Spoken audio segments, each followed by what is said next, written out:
I thought I'd give you a quick update. Um, I can let this stuff run during the day while I'm working. The Jaguar used like 2" by 1/2" strips of metal tack welded to the body in order to guide the wiring harness around, and they wrapped them in heat shrink tubing, I guess, without painting them, of course, and so they're rusted inside. And so kind of a pain to get. I don't want to bend them too much because I don't want to break them off, because then I have to make new ones. But over there I'm using the Keylake to wash both sides of it. I've already wire brushed it, so hopefully that got most of the rust off. And we'll let that go, and then I'm just going to proceed throughout the day, driver's side to passenger side, washing the underside of that vertical back panel.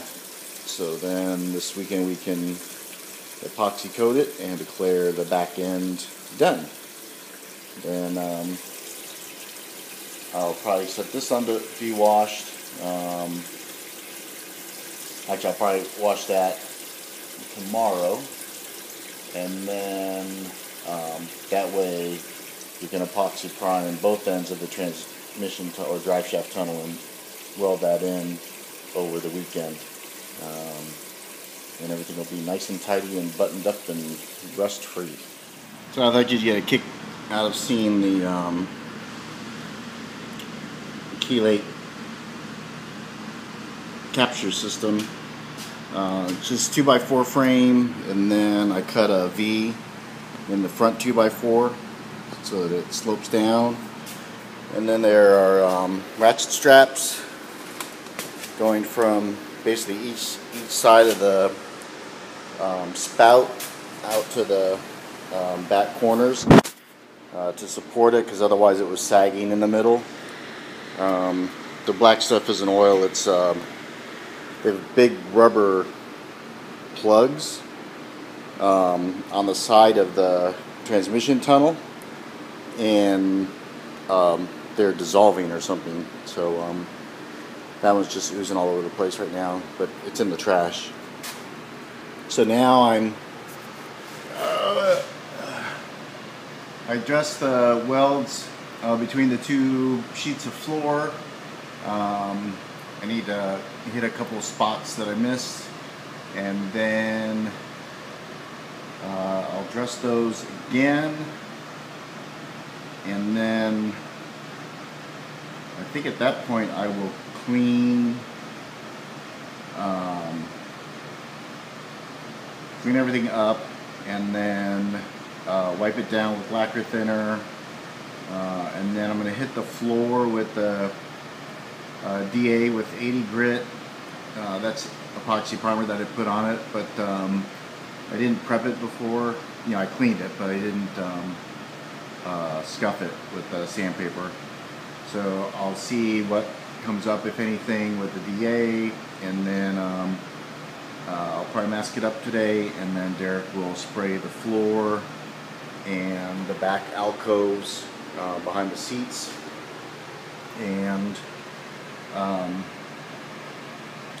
then that'll probably take a couple hours to dry, and then I'd like to get the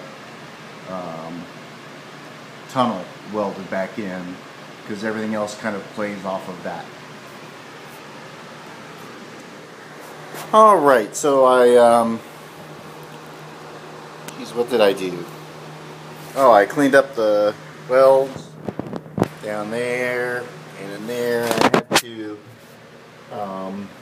redo the welds along the seam along there. I did it underneath as well, welding upside down. And then I scuffed all of the primer that was on here with 80 grit, cleaned everything off, and so I'm going to mask now so that Derek can paint this stuff up, and that way it'll all be protected from basically up here to the back, and then I'll be in a position to go ahead and weld in the transmission tunnel, and then I'll build out all of these areas back in from there. Okay, I'm all done for the day. It's all prepped, cleaned up,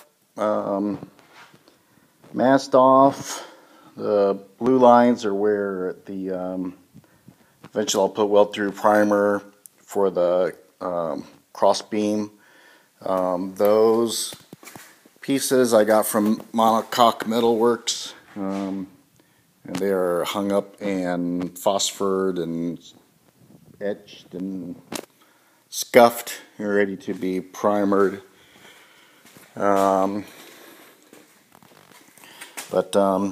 everything's all nice and clean. I scuffed all the, well, I hit the old epoxy primer that I had put down before with when the floors were out, with 80 grit and then red Scotch-Brite, so that should all be good to grab hold. So Derek's gonna shoot this tomorrow. We have Nate Moderman over. They bought the Pikachu special from us, and his dad owns a Porsche repair shop in Mountain View, and Nate's out here to help team crew one of their Lamborghini Trofeo class cars. So Derek's going to shoot this tomorrow for me. Oh, a note on the Evapor Rust. You know, it did seem to work. It foamed a lot. I'm not sure that I like it as much as the Esprit brand that comes in a concentrate, because it makes everything sticky. Everywhere where there was splash, not only did it get like flash rusting where it splashed, but it also,